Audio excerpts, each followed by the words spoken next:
First of all, guys, I binged this. Hi. Hi. I binged this show last night and I flew through it. I absolutely love it. It is so good. I mean, it does a brilliant job.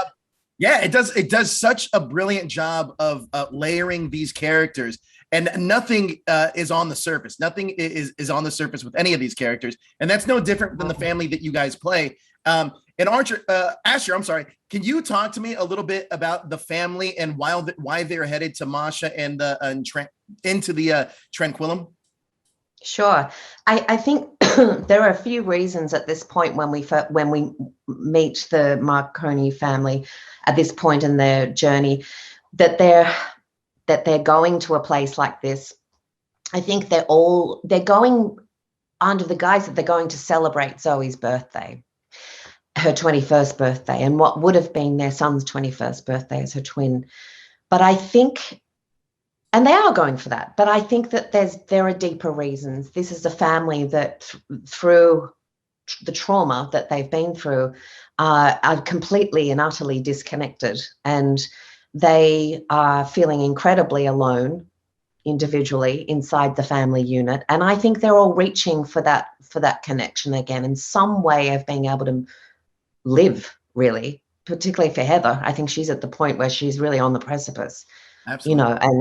And so they're all reaching for the same thing, but they're still dealing with their grief in very different ways. Absolutely. Now, Grace, there's a lot of real fascinating relationships in the story of Nine Perfect Strangers. Can you talk to me about how your character Zoe strikes up her friendship with Lars, played by Luke Evans, and why you think the two of them connect so well together in Tranquillum?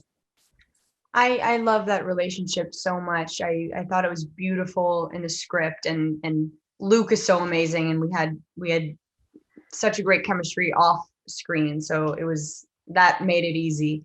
But I love that they're two people dealing with loss in different ways and in different situations, and they're able to connect through that and really open each other up in a way that neither of them have been able to do with anybody else.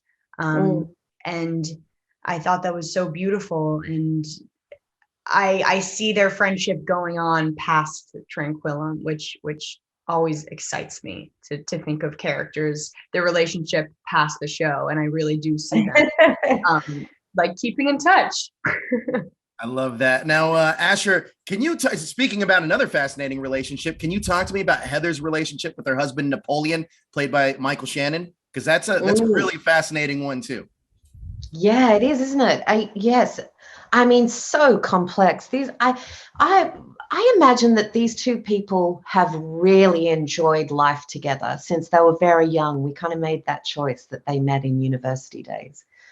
I think they're very compatible. However, when they lose their child, once again, there's the disconnect that occurs because of the different ways in which they deal with grief. Napoleon rallying the family, rallying himself, rallying Heather, just becomes so stifling to her.